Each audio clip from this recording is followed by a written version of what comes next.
Who had the biggest fall from grace in history? He was never the biggest star, but Mark Solling's fall from grace was massive. Went from the star of a primetime show to charged with child porn, and dead in a matter of months. On that note, Allison Mack went from the actress of the breakout character on a long-running popular superhero show to a cult leader, who trafficked women for sex and forced labor, blackmailed them, branded them, and tortured them. Jimmy Savile, if you allow for posthumous falls from grace. Let me paint you a picture. Here is the ultimate working-class boy made good. He worked as a coal miner during the Second World War. Once that was over, he tried a number of things. He was a professional wrestler for a while, lost every match, was a pioneer DJ, he essentially invented the job, and hosted a primetime TV show well into his 70s based on the premise of fulfilling outlandish dreams for kids. In his spare time, he worked as a volunteer porter at his local hospital, and ran marathons, raising millions of pounds for charities, attracting a slew of honors. And while he may have been a bit eccentric, he was widely regarded as a national treasure. That is, until a couple of years after he died. Turns out Jimmy had a thing for young girls. Quite a thing. As it happens, he made Bill Cosby look like the angel Gabriel. We are talking one step below wandering around the TV studios, where he worked with a 12-year-old latched onto his penis. He'd got away with it precisely because of his public persona. He successfully persuaded almost all the girls he abused that nobody would ever believe them. One of the reasons he worked at hospitals was because he was a necrophiliac and had access to the morgue. If I recall correctly, he knew he was guilty as fuck and didn't want the same to happen to him. His will requested that he be buried encased in cement. Not just young kids. Mentally handicapped adults, the elderly, corpses. He was unbelievably vile. His documentary made me feel something I can't explain. I was lost for words. The absolute most depressing thing is that Savile died knowing that he was loved. He got away with everything. And that really stings. Most people are talking like the last decade, but Mary I of England came to my mind first. Overcame huge threats and obstacles to her right to the throne, because she had the support and love of the people. She defeated the attempted coup, ascended to the throne, showed mercy to the traitors, etc., then promptly married an unpopular foreigner, and tried to force everyone to follow her religion. If they didn't, they got burned alive. Then hubby skipped town anyway, and Mary slowly lost her marbles, and Calais, and kept burning people alive. History tends to remember her younger half-sister Elizabeth I a bit more favorably. Edit, what have I done, my friends? Tudor history is awesome, and dramatic, and insane, and fucking tragic, and very well documented by multiple contemporary sources. Go check it out. 100 years of more drama than you can imagine. For those saying Elizabeth killed more for religion than Mary did, here's someone who did some, sourced, quick and dirty math. Also, Mary did all her executions over the space of her 5-year reign. Elizabeth I reigned for 45 years and still managed to execute fewer people. I am still sympathetic to Mary I, her life fucking sucked for about 1,000 reasons. Important update here, user/u/Keith1USF has pointed out that Mary died on this day, November 17, 1558.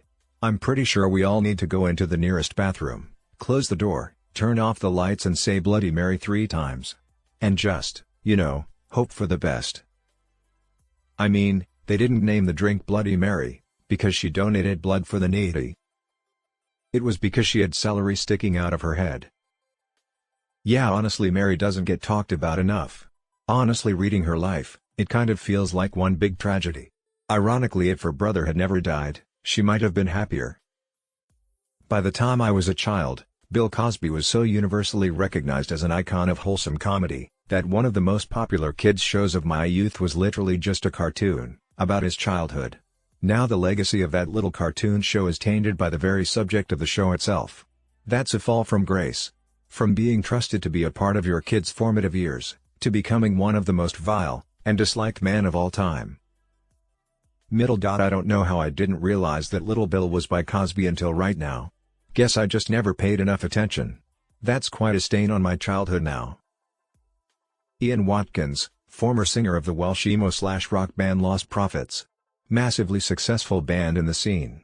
Turns out he dealt meth to fans to abuse them and then rape their baby/toddlers. Yes, you read right. I almost threw up when I read the indictment. Locked away for life, that one. The band has erased all music from all services as far as possible. It's tainted forever. Nationally/internationally, you of course have megastars and politicians. On a local level, I submit predatory doctor and religious leader David Farley. 200+ accusers. Unless you're the DA, who disputes that number by saying there were only over 100 victims that came forward. So, somewhere between 101 and 299. Of course, he still has his defenders, but he retired and moved out of state to be with his family basically overnight. Note that his retirement email was sent to his patients, some of whom had appointments scheduled, without mention of losing his license to practice medicine or the lawsuit/news article dropping that week. Accusations range from medical malpractice to sexual assault from girls and women of all ages. When he slipped out of state to be with his family, he was substitute teaching within days next door in Idaho, and has now moved to Utah. At least half his kids aren't speaking with him, but my parents assure me it's all made up because, and I quote, "he really helped us out when you were sick." Yes, I know him personally, and yes, I believe the victims, and yes, I will share this story anywhere it comes up naturally. Dude should be in prison forever. I read the case file. Holy cow. And when asked why he did what he did, he said he did it for the lols. His password was "I fuck kids." And 2 of the infants' mothers sold their own babies out to him. There are text messages detailing the abuse they were planning to subject the infants to. And remember, one of his ex-GFs tried getting the police involved numerous times, only to be told to fuck off, and no investigations being done, and then when the cops finally did something, they tried to arrest her under the fucked up aiding and abetting bullshit claim, which her lawyer fought, because she had years worth of evidence against the cops showing she made an effort to report his sick ass. The whole case is one big police fuck up after another, like holy shit. I remember years before it all came out, someone shared a link to some obscure Lost Prophets fan forum, where the ex was posting trying to get people to listen to her warnings about him. Everyone on there was calling her a jealous crazy attention whore who was making shit up because he didn't want to fuck her anymore. Was mad seeing it all hit the news, and it all turning out to be true. Philippe Pétain was a national hero of France after World War I. He won the 9-month Battle of Verdun as a general, and inspired hope and optimism at a time when it seemed like the war would never end. Fast forward to World War II, and he became the head of state of Vichy France, and was a puppet for the Nazis. He ran Vichy state in a semi-fascist manner, and constantly sought to appease the Nazis to preserve Vichy's limited freedoms, including signing anti-Semitic ordinances, and allowing deportation to concentration camps. At the end of the war, he was convicted of treason on all counts, and originally sentenced to death, before being reduced to life imprisonment by Charles de Gaulle on account of Pétain's advanced age and service during World War I.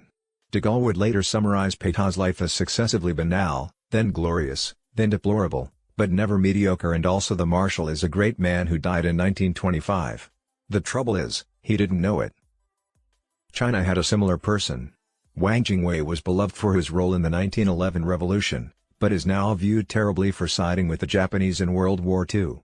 His fate was different though. He died in 1944 from a wound he got from an assassination attempt in 1939.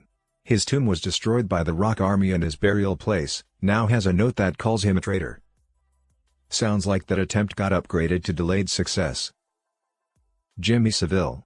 Mega famous UK radio DJ and TV presenter. Did a ton of charity work.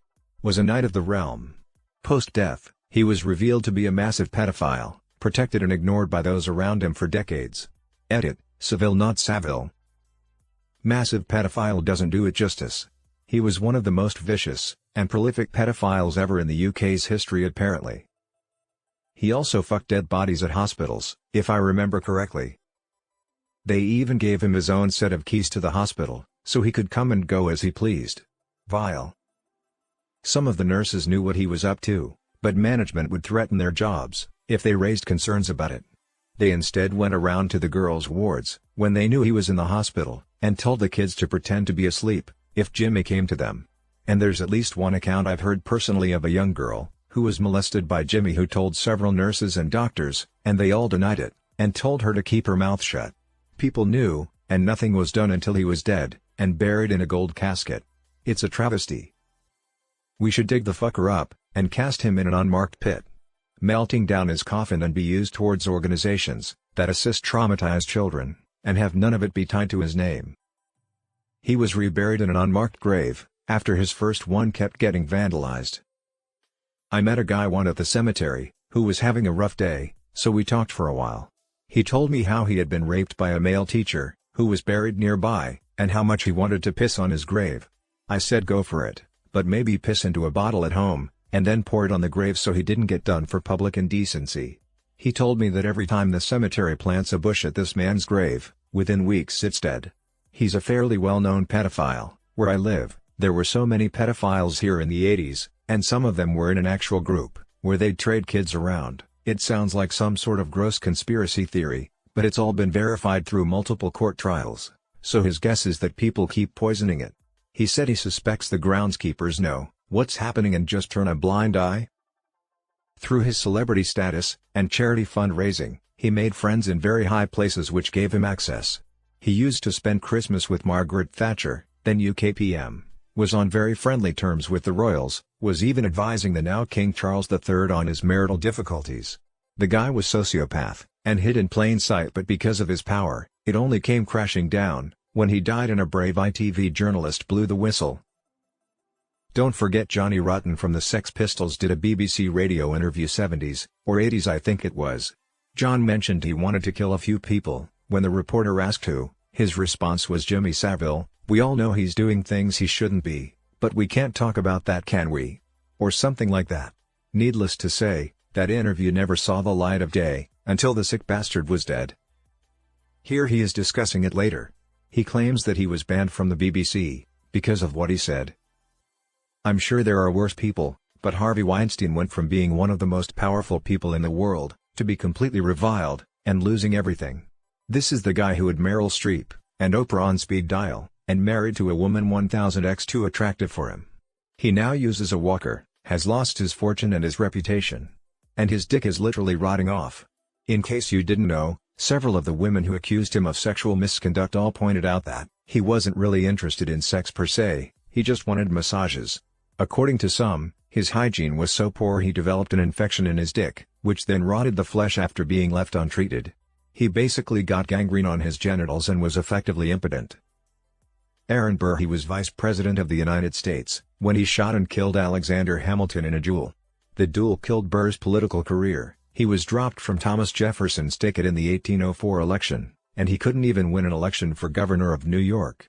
In 1805, Burr plotted to invade Spanish territories and create his own empire, with a side plot to incite a revolution against the United States. In 1807, Burr was put on trial for treason, and he narrowly escaped a conviction. Don't forget he wanted to cause New England to secede from the Union out of spite. Benedict Arnold. Hero general of the American Revolution. One of George Washington's best assets. Felt slighted and overlooked by his contemporaries. Switched sides to the British, made no difference to the war effort. Died in disgrace in England. His name is now a synonym for traitor. Edit, since this is getting some attention, for anyone interested in learning more about the man, I highly recommend watching Benedict Arnold, A Question of Honor, a TV movie from 2003. Starring Aidan Quinn as Arnold and Kelsey Grammer as Washington. Arnold had 2 horses shot under him, including one at the Battle of Saratoga, where he was instrumental in securing victory at Bemis Heights. Arnold was going between the lines while being shot at, unharmed for most of the battle as he urged his men on until both he and his horse was hit with the final volley as the British were fleeing, and the Americans were taking the important position. Arnold's leg was shot and broken by the horse. Following this, the British at Saratoga surrendered. This was a major inflection point of the American Revolution, showing Europeans that the Americans were serious, and could beat the British on land, and soon foreign aid was given openly. Had Arnold been killed that day, all over the Northeast you would see statues to this man. Instead there is but one monument to his injured leg in Saratoga that doesn't even say his name. When Benedict Arnold was leading the forces of the king against his former compatriots in Virginia, among his prisoners was a certain plucky and witty officer, who, in answer to Arnold's question, "What will the Americans do with me if they catch me?" replied, "They will cut off the leg which was wounded, when you were fighting so gloriously for the cause of liberty, and bury it with the honors of war, and hang the rest of your body on a gibbet." If Ethan Allen didn't screw him over after Saratoga, he would have risen much higher. I'm sure it didn't help that his wife favored the British. I still believe if he was patient just a little while longer he would have gotten recognized, and become a potentially positive player in early American history. Yeah, Ethan Allen just overcharged him for an armoire. Robespierre. His actual death was brutal. For those who don't know, he tried to kill himself, but was stopped and ended up only blowing his own jaw off. He then was kept alive all night with a massive facial injury, until he was beheaded in the morning. Just before he was beheaded, the executioner ripped the bandages off his face, and only the guillotine blade silenced his screams. One of the major events that stands out during the French Revolution for me. Didn't he also face the blade of the guillotine instead of facing the basket? I remember something about the guillotine having people face the basket, so they won't have to die a terrifying way. It is still terrifying though.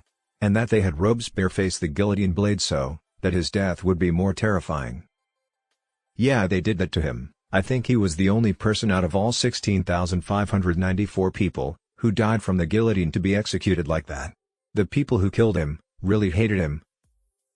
Harvey Weinstein, he was Hollywood when he got outed for the posses, but this guy produced, just naming the top 3, the Lord of the Rings trilogy, 2, every Tarantino movie except Hollywood, and 3, Good Will Hunting and, subsequently, about every Damon or Affleck project from that time to his downfall. He's won more Oscars than any person could ever dream, and has made more money off films than maybe anyone ever. That guy, oh man. I think he fell the furthest, the hardest and the fastest. Well deserved though. Well fucking deserved. They say the worst part is the hypocrisy, but I don't think so. I think the worst part is the raping. R.I.P. Norm. Loved Norm calling out OJ every week too. Cost him his job. Norm at the ESPYs, Charles Woodson, the first defensive Heisman Trophy winner. That is something they can never take from you, unless you kill your wife and the waiter.